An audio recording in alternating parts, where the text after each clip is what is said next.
Welcome to the podcast, How to Be Well and Strong. I'm your host, Jacqueline Genova, and I'm excited to have you join me as I speak with some of the leading figures in the fields of wellness, integrative medicine, and mental health, as we discover what it truly means to be well and strong in both body and mind. Get ready to be empowered, inspired, and motivated about being an advocate for your own health. Welcome back, everyone, to another episode of the show. We're doing something a bit different today in that rather than focusing on our physical health, we're going to be discussing something that, in my opinion, is equally as important, and that is building our mental strength. I'm very excited to be speaking with Jimmy Page, the creator of the Be Unstoppable brand and the founder and president of the Unstoppable Freedom Alliance. Jimmy is a freedom warrior, health and wellness expert, Spartan athlete, podcaster, and formerly an executive with the Fellowship of Christian Athletes. He's the author of several best-selling books and an in-demand speaker for conferences, events, schools, sports teams, churches, and businesses in every industry, including the NFL, NCAA, YMCA, Intel, Salvation Army, and many more. Jimmy is a husband and proud father of 4 grown kids. He and his wife started a cancer foundation called Believe Big, following her victory over cancer. Jimmy's mission is to inspire you to live the unstoppable life, unleashing your best in every way. Jimmy, what an incredible and diverse range of experiences. Welcome to the show. Thanks for having me. I'm so thankful to be here. We're going to have a blast. Let's go.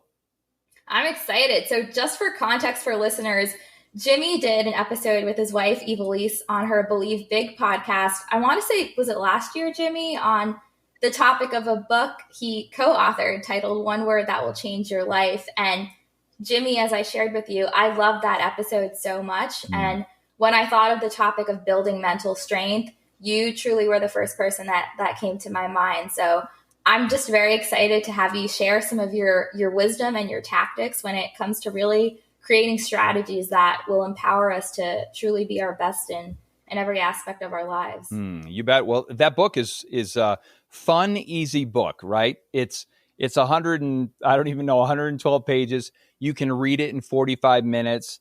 It's designed to be simple yet powerful, right? So the concept, maybe we just get right into it, right? The concept of one word is all about narrowing the focus for greater life change.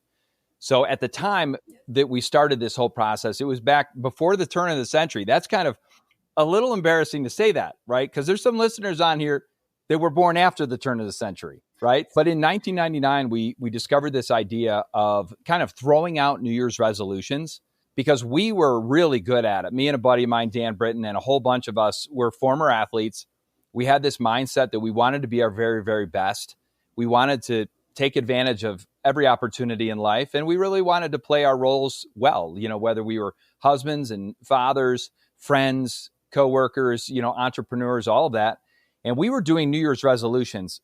But Jacqueline, when I tell you we were doing New Year's resolutions, we had like 8 pages of things we were going to get done. And it was embarrassing. In fact, I can't even remember, other than maybe the standard ones of get in shape and get out of debt and lose weight, whatever those are. I can't tell you what those resolutions were. And we had a ton of failure on it, to be honest. We were like most people, we forgot about them. And so we discovered this idea of narrowing the focus to one single word, creating a single word theme for the year, and then expecting life change, being intentional about life change in every single area of our life. And one of those areas, of course, is the mental game. And in those early days, my first word was simplify. My first word back in 1999 was simplify. I had to get rid of a lot of clutter, a lot of things that I was doing. I had to get rid of some of the good things in my life so that I could focus on the things that mattered most. And part of that was the mental game. And I've had several words over the course of the last 24 years that have dealt largely with the mental side of life. I love that. And I can personally attest to the power of this because I had chosen a word for this year based on the book and your concept. And there have already been examples of that very word showing up in my own life. Yeah. So I truly encourage listeners to get the book and follow the action steps because it really is life-changing. And to your point too about, you lose sight of resolutions if there are these 8-page things on your to-do list.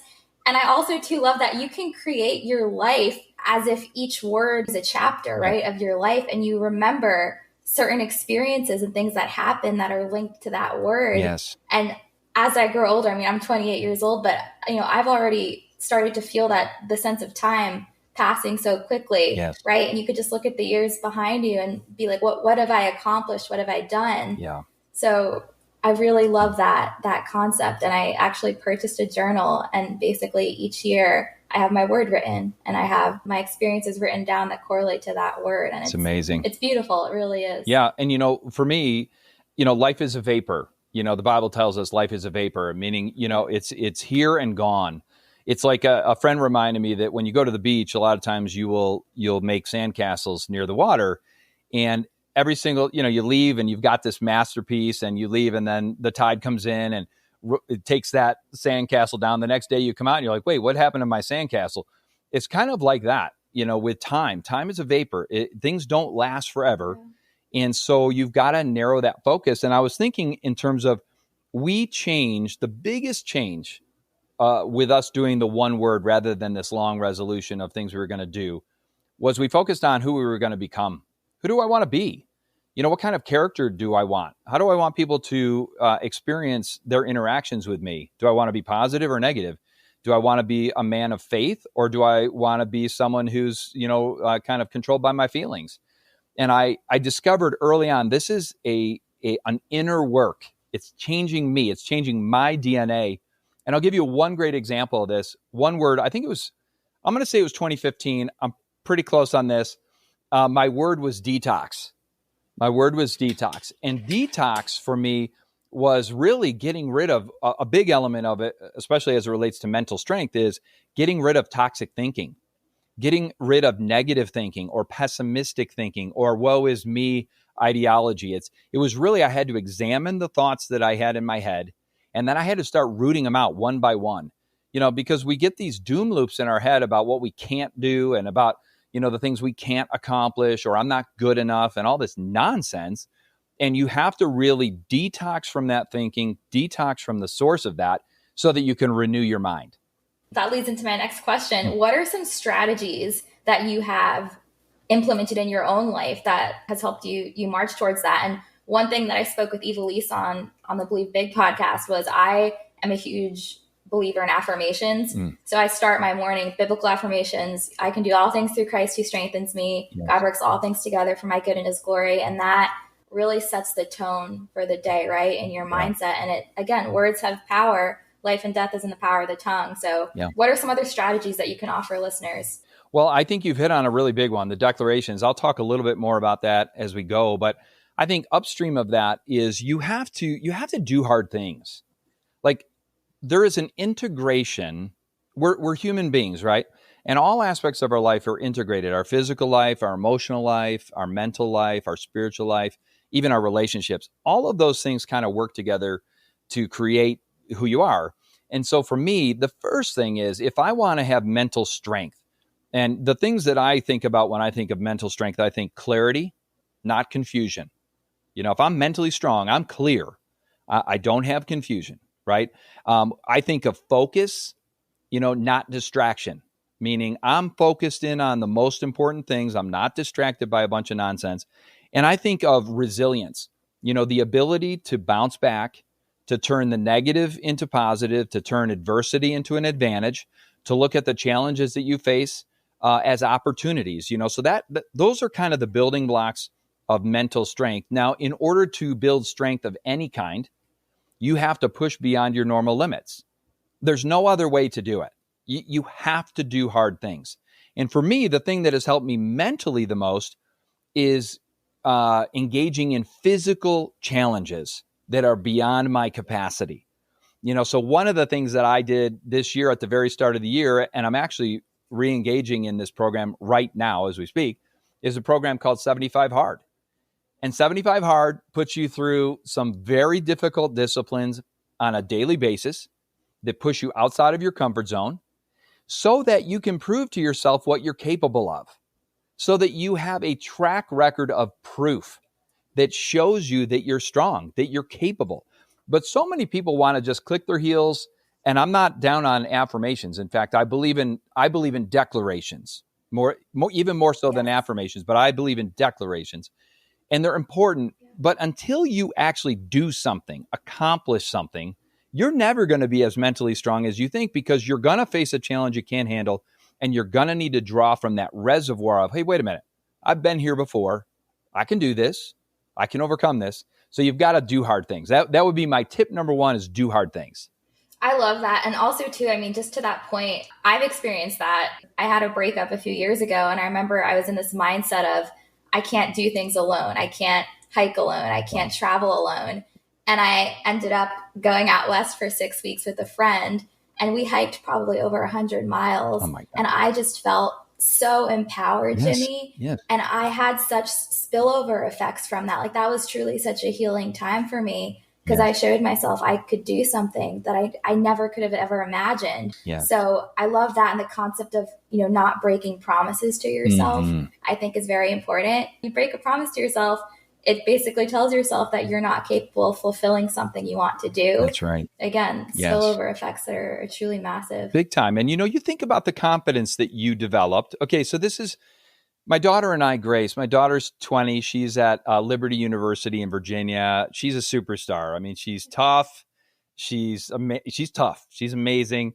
But we're working on a book project called Strong Girls. And so what triggered this memory for me, or why this mattered, is you did that, right? You got out of your comfort zone. You went out, you did something that was beyond what you normally would think you're capable of. And now you have built confidence. I mean, I think the biggest thing is capability leads to confidence, right? I can't pretend that I can do something. I have to go do it. And as soon as I do it, even if I fail several times along the way, as long as I'm improving and I'm making progress, I'm gaining confidence. And when you gain confidence, then you feel more capable. So it's kind of a circular loop. So I think the mental game of this is so linked to your action. They feed off of each other so that you become all that you're made to be. Would you necessarily then recommend that people do things that scare them? You got to face your fear. If you're scared of going skydiving, do it. What's your take on that? Oh, well, I'm way in on that. So, I mean, yes, I think the answer is yes and amen. It doesn't mean be reckless, right? Like, if I'm afraid of snakes, I'm probably not going to go handle snakes just because I might get hurt. But so, for example, your example of skydiving, I love that, because really skydiving in many ways is just an irrational fear. It's not based on, yes, bad things could happen, but it's very unlikely if you're jumping with someone who has 1,000 or 2,000 jumps. And, for me, I've taken all of my kids for their 18th birthday. I've gone skydiving with them for that very reason, because I want to expand their idea of what's possible. And so, facing your fears, doing something that most people aren't willing to do. I think those things are important. Don't be reckless. I think you should discern that. Yeah. But if it's an irrational fear, or it's a fear that's holding you back from experiencing life to the full, which Jesus said, I've come to give you life to the full, abundance, right? Since that's true, we should not be limited by fears. And I think what replaces fear is faith, right? It's believing that you can do it. But I think it's also action. It's taking action. It's having the courage to do something that does scare you, that is a calculated risk of sorts. No, I love that. What's that quote? It's like a coward dies 1,000 times before his death, but the valiant taste of death but once. No. I forget who said that, but that's so true, because when you think about it, if you're scared of something, you relive the worst case scenario in your head thousands of times. Yes. Right? Versus just doing something, and such truth in that. And most people, Jacqueline, I mean, most people, they go through that. What's the worst thing that could happen? And they go down all the bad things that can happen. And by the way, almost none of those things ever happen. So it's just, it's nonsense. It's like you have to interrupt that narrative. You have to take it captive. You have to take those thoughts captive and give them a dose of reality and say, no, I'm not going to be afraid of this. I'm going to go for it.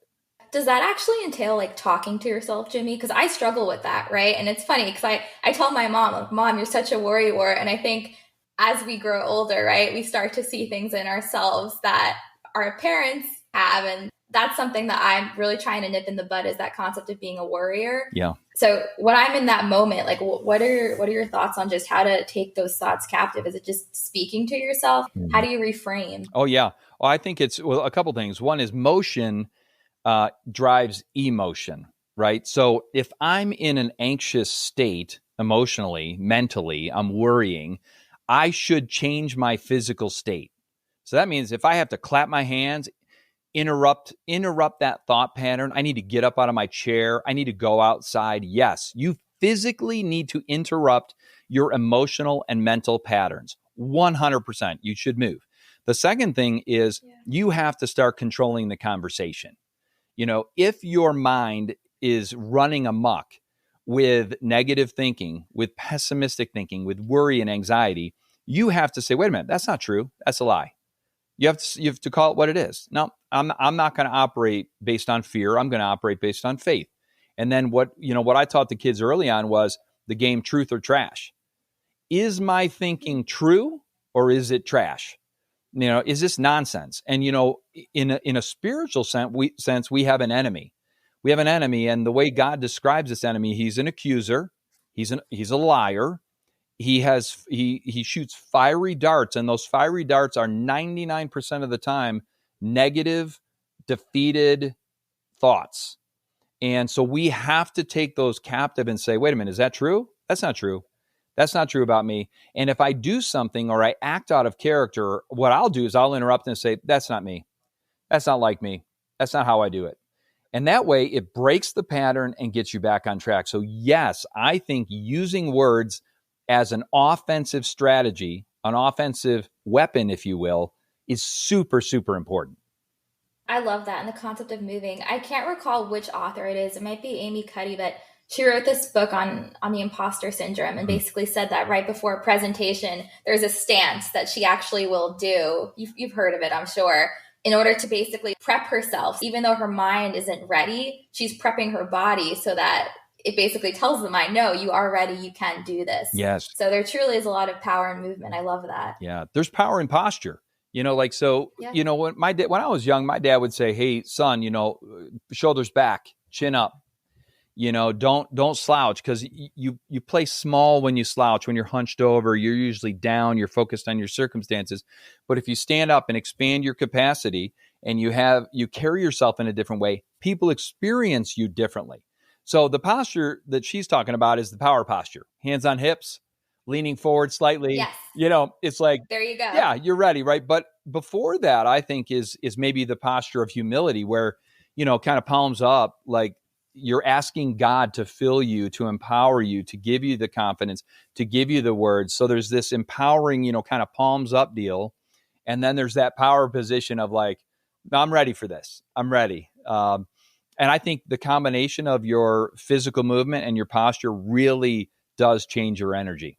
To that point too, Jimmy, I mean, I feel like we all still deal with imposter syndrome. I mean, hopefully you don't, because you're the expert in this space, but I deal with it all the time. And I feel like even too, if I'll give a presentation at work and I'll receive great accolades, I look back and I'm like, but was it really that great? Are they lying to me? I'm not really that capable. Even with this podcast, kind of just started it out of nowhere, didn't know what I was doing. I'm still learning. I'm on a journey, but how do we deal with imposter syndrome? And there's celebrities too that still have this. It's just, is it a common innate human thing that we'll always deal with?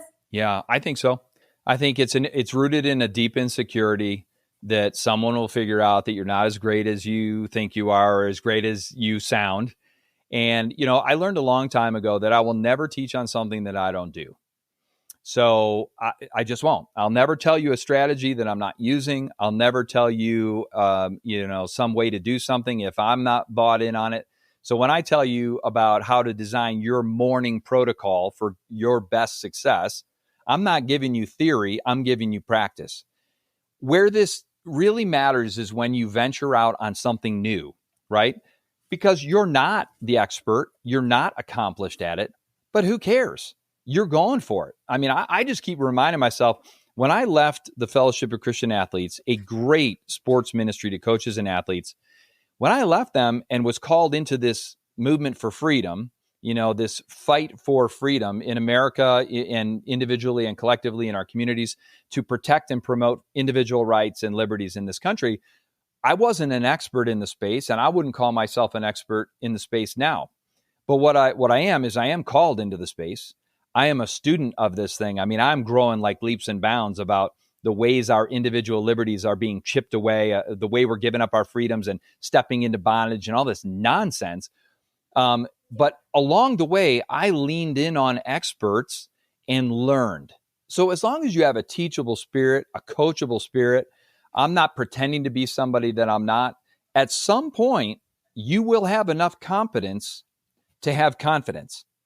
And so the imposter goes away at that point. But I always look at it as like, I'm not pretending. I am who I am. And I'll tell you straight up where I am in the journey. But boy, you can be great at something that you're not an expert in yet. So most of that stuff That's is just, true. most of that stuff is just lies of the enemy, trying to keep you down, I love that. Trying to discourage you.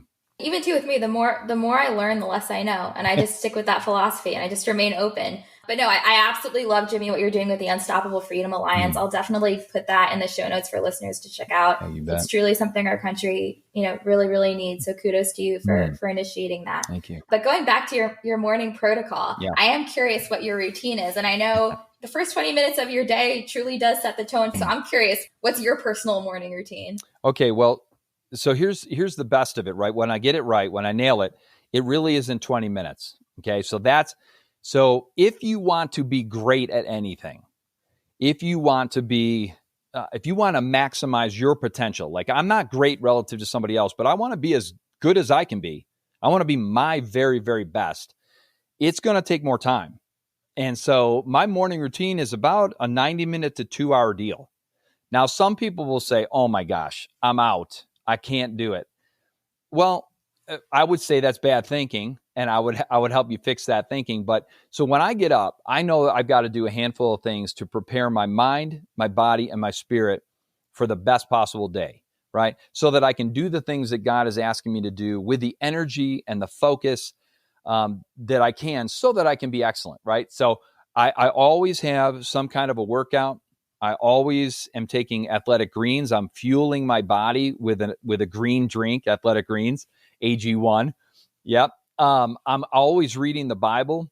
I'm always reading some other human performance book or some other nonfiction book that's making me better. And I always make sure that I'm feeding my mind, my body, and my spirit. And if that takes you 30 minutes, great. If it takes you 2 hours, all the better. You just have to design your day around creating a successful start. I love that. And I think too, for listeners, it could even be just as simple as not looking at your phone, right? For the first hour upon waking. And I used to be like this in high school. You wake up, first thing you do, you grab your phone, you scroll through Instagram, check your messages, and it automatically puts you in this state of frenzy where you're reacting to everything. And I know, who's the author? James Clear, author of Atomic Habits. He has a wonderful newsletter that's just so inspirational. And he always says that he himself doesn't actually check his email until 12 p.m. every day. Wow. Because he knows that he'll just shift to that reactive mode. And he doesn't want to be that within the most, I guess, inspirational time of the day where he's most creative, that morning window. What's your favorite human performance book? Oh my gosh. Oh, there's so many. I would read anything by Joe DeSena. Joe DeSena is the founder of Spartan.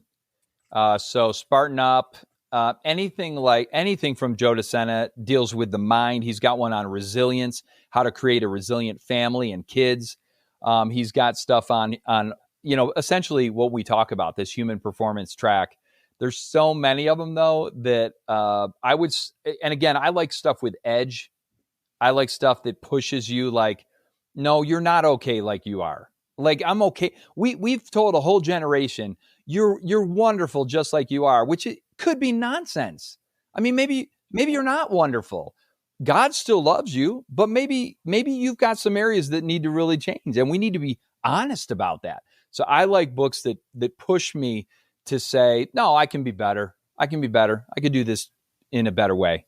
Jimmy, you seem like the type of person that would do like the Morasco Forge ice baths, the extreme. Like, do you push yourself physically too Oh on yeah. that front Oh in yeah. terms of like hormetic stressors? I take cold showers every day, so Well, I'm a believer in those. listen, I think cold showers is much worse than a cold plunge. Like not even Yeah, oh, it is. oh, because you're getting shocked the whole time. So my son, my middle son, started doing cold plunges, and I've wanted to do it for a long time. I've been like, man, this is something that's really good for you. I should be doing this. And he started doing it and just raving about the results of mental clarity and energy and all of it. So I started to do it. I kind of have a makeshift cold plunge here, and for weeks on end, I was hopping in there for that. I never got the water cold enough to where my son had it, which is like down around 40 degrees. That's a tough temperature. How does he do it? He goes to a facility that has a cold plunge pool. Oh, makes sense. Yeah, Okay. but the cold plunges, they're not that expensive, and you can do some makeshift stuff. So what I've done is I've just filled my tub, which we never use, and I dump ice in it, and I get that temperature down around 50 degrees, which is great. And I spent about 7 minutes in that. So yes, I believe in stimulating your central nervous system. The benefits of it are fantastic for mental focus and energy and removal of toxic material from your system.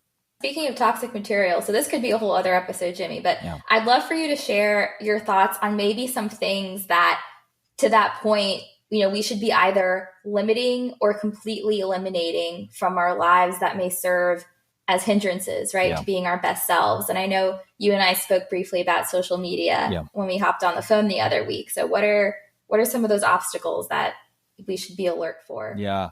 Well, I think the first thing that everyone should do and can do, which will have tremendous benefit for their mood, for their physical health, for the prevention of disease, is to stop eating sugar, processed sugar. So it really serves virtually no purpose other than to, harm you physically, to be honest. So the first thing I would say is eliminate any added sugars. So, desserts, highly processed stuff, because it just plays with your mood. Food is mood.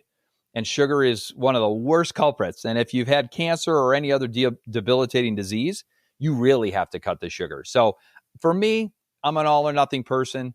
So for me, it's like, nope, it's done. I mean, I was talking with Eva Lise, my wife, just yesterday about this, and she's like, maybe you could just cut sugar. I'm like, I don't need any sugar. I don't need any desserts ever. And if I do, I don't feel good. So that's one thing to detox right away. I think the second thing is that social media thing that you hit on is massive, right? Because it creates an unrealistic comparison with other people. And what we're discovering is it creates a tremendous amount of anxiety, of worry, of fear of missing out, of I'm not good enough. Everyone else looks better than me. And you almost never compare favorably to anybody else's posts, right? You're not watching someone's wild vacation in Australia and thinking, oh, my life is so great. It's an unrealistic comparison. So for me, you should not be mastered by anything other than God. So if social media is directing your emotional life or your mental life or even your physical health, then you've got to get control of that. It's as addictive as cocaine. It's designed to addict you. And so I would say, yeah, you got to get your hands around that, decide whether or not you're going to participate in it at all. And if you can't limit it, you probably need to get out of it. I forget who said this, but it was a quote. It was like, comparison will either make you feel inferior or superior, neither of which honor God. And I really thought of that, and I was like, that's so true. And on a personal note, I mean, I deactivated my social media a few years ago, got back on, and then realized this doesn't serve me. So I have my accounts, but I rarely ever go on them. I think I've been on my Instagram like, I don't know, 2 or 3 years ago, but it's so freeing. Yes. And I mean, WellnStrong, I don't have to, we don't have to do anything, but I am pretty active on my Instagram because that's how I build my following and engagement. But I feel like I create rather than consume. Yeah. And that's been really important. It's definitely easy to be on it more than I'd like to. And I'm working on those boundaries, but Yeah. I couldn't agree more there. Yeah. And one of the strategies, you can actually limit your time on social media. You can set timers on your phone, which give you an hour a day or 30 minutes a day. My youngest son has done that. He's like, yeah, this is not, like you said, it's not serving me. It's not making me better. So I'm going to limit it. And he does. And it's really a brilliant strategy. I think you can use social media to be a positive force for good, to be a positive force for godliness. But I think if it's not used for that, it's probably tearing you down. And every decision you make is either going to lead to freedom and flourishing or bondage and destruction. So if it's not leading me to a greater sense of freedom from the regrets of the past or the worries about the future or the stress in the present, if it's not removing that and leading me to be my best, to flourish, to become everything I'm made to be, I have to evaluate that decision. Is this helping me or is this hurting me? And I think that's a good reference point. I love that. That's a question, quite honestly, everyone should ask before doing anything, right? Yes. Even walking to the fridge at 9:00 at night, is this going to help me or is this going to deter me? Yes. So true.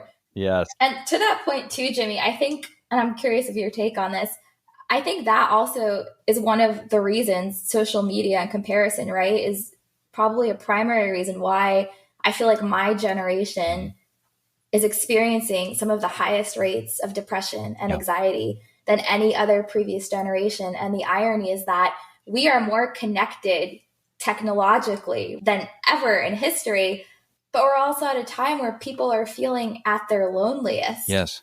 And it's such an irony. Yeah, I think it is, social media isn't the enemy in and of itself, but it is how we use it that's either going to lead us, as my friend John Gordon would say, it's going to lead us to oneness, to connection, to, kind of the intimacy of relationships, or it's going to separate us. And I find that a screen can be a catalyst for life change, but the intimacy that you experience in face-to-face relationships, tangible, go get a coffee together relationships, you cannot do without it.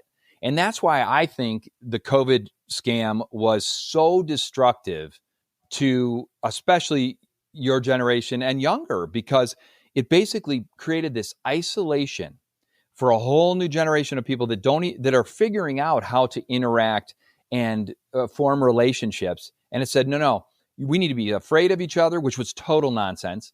Don't see grandma, you could hurt her. Total nonsense. We know now. I mean, we knew a lot back then, but we know a lot more now. But this isolation is a tool of the devil to separate us, to create loneliness so that he can discourage us and destroy us. So we've got to come together even more intentionally. Find your tribe. Find your in-person physical tribe that you can spend time with so that you develop these relationships. It's not going to happen through a screen to the degree that it has to when you're in person. So we've got to reject isolation. We've got to reject this idea of not getting together. And we should be coming together intentionally in way more significant ways than we ever have before. It is the antidote to loneliness, is coming together. Another thing that is sure to get you out of a depression is to serve somebody else, do something for someone else, make somebody else's day. I get up in the morning and say, whose day can I make today? It might be the person at the checkout line at Sprouts. It might be my spouse. It might be my kids. Could I send them a note? But we've got to start thinking in terms of, could I make somebody's day, and then go do it? Because what we do is we think the world revolves around us, which it doesn't. And we get into our doom loop of bad thinking and isolation. And then we get into these messes. No, Jimmy, you hit the nail on the head with those two: serving others when we're having pity parties and the importance of finding your tribe. We truly are a combination of the people we surround ourselves with. And I think once you start to realize that, you need to be more selective with who you really allow into your life. Yes. And that's not to say, you should just stop being friends with someone based on different political views or whatnot, but you need to have those strong, similar values, right? Like someone to pray for you, someone to bring you up.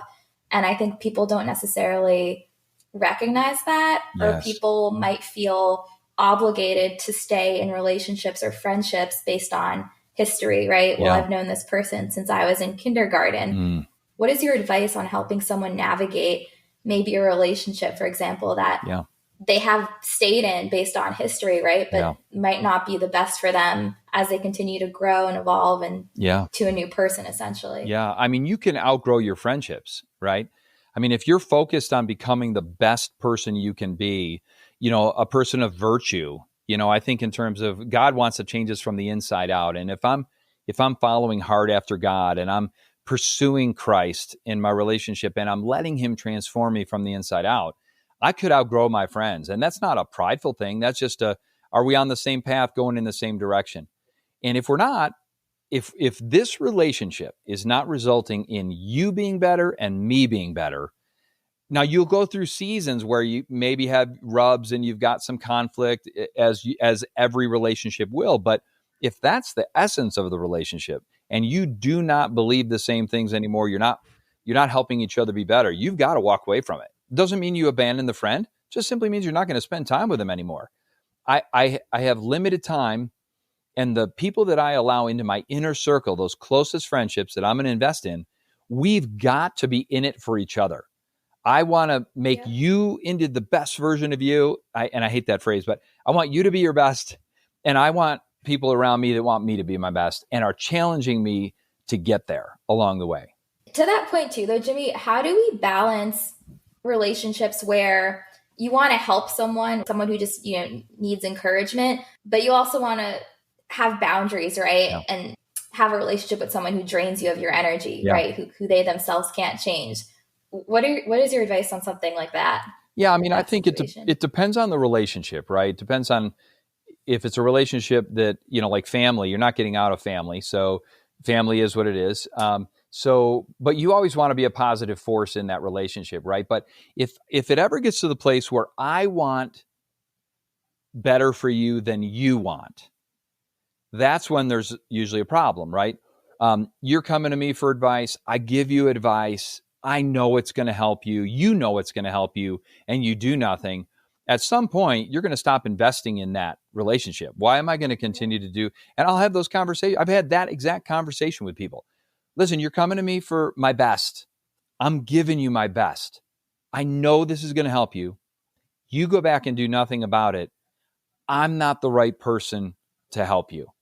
Find someone that's okay with you not taking action on how they're trying to help you, but I'm not that person. And so sometimes you have to have hard conversations. They have to want to change, right? Like you can't want that for someone else. You can encourage them. And that's something I've learned too in my relationships. Example with my dad and his diet. I can push him as much as I want to and say, Dad, you got to stop eating this or that, but he has to want to do it, So again, just continue to be that positive encouragement. Yeah. And, so true. And you can ask for permission, right? Dad, do you want me to continue to encourage you to be healthy? And if he says, no, you're a pain in the neck, I don't want you to say anything about it, then don't. That's fine. But I think if you find yourself in a relationship which is abusive or manipulative or controlling, where someone is kind of shrinking your world, like if you're in a dating relationship, for example, and the person is manipulating you straight up, manipulating you emotionally, not lifting your spirit, but instead putting a wet blanket on it. If they are controlling the friends that you see and trying to shrink your world, those are real big red flags. Like, no, this relationship is not going to be for me, because the relationship should lead to more freedom, not freedom to do stupid things, but it should feel light. Like our relationship with Jesus isn't about keeping rules and regulations. Instead, it's freedom. It's this idea that I'm compelled now to live in a better way because of what Jesus sacrificed for me. So now I'm compelled to be my best because he purchased my freedom. So every relationship should be light. It should not be burdensome. Like, man, we're just always stressed. We're always after each other. You should have that positive benefit of being in that relationship. I love that. Is that going to be a chapter, Jimmy, in your book with your daughter? Yes. That would be a great one. Yes. Yeah, because, and every dad will tell you, if a dad's involved with his daughter's life at all, we see things before our daughters usually see them, especially in relationships. And, I will give my blessing or take my blessing away based upon whether that young man is keeping up his end of the bargain. I ask him very simple things to do relative to my daughter, to treat her in a certain way. And when those things stop happening, then I just remove my blessing and hope that she figures it out.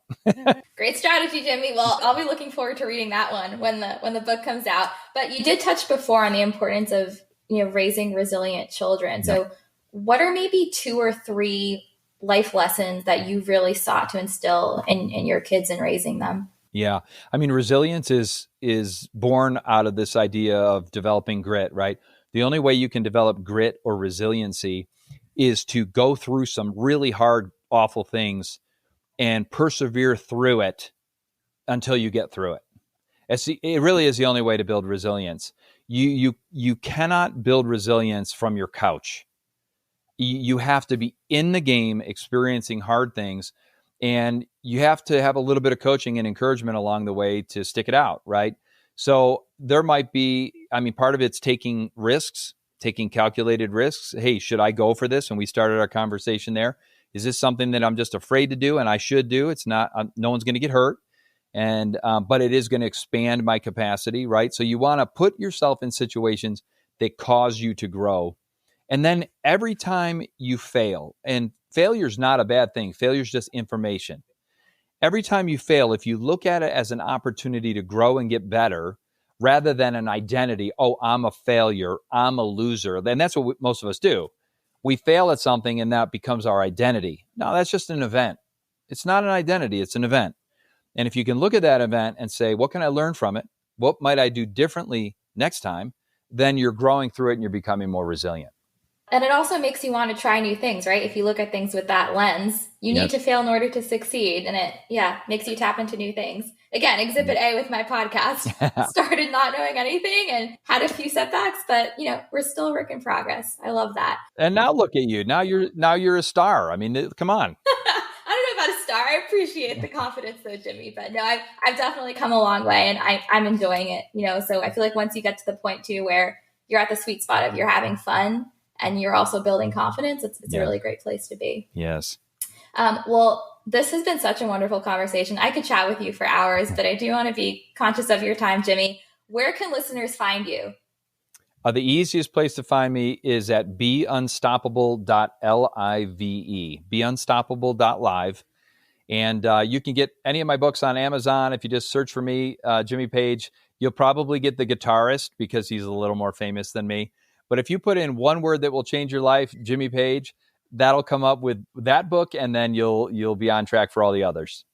I did see The Guitarist when I first Googled your name. I was like, did Jimmy not tell me he had another personality? Longer hair.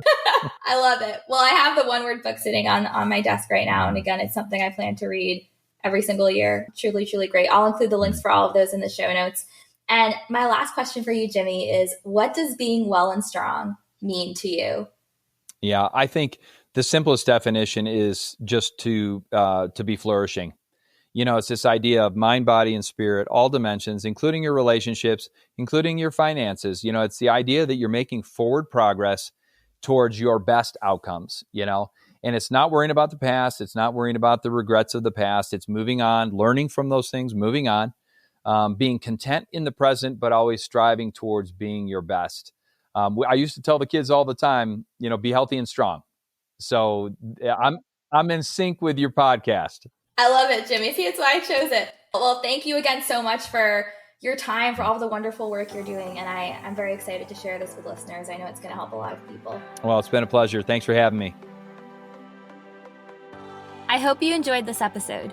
If you would like to support the show, please subscribe, leave a rating, and share it with others. Be sure to visit WellnStrong.com to access notes from the show and to stay current with new content. I'm so grateful you joined me. Be well and be strong.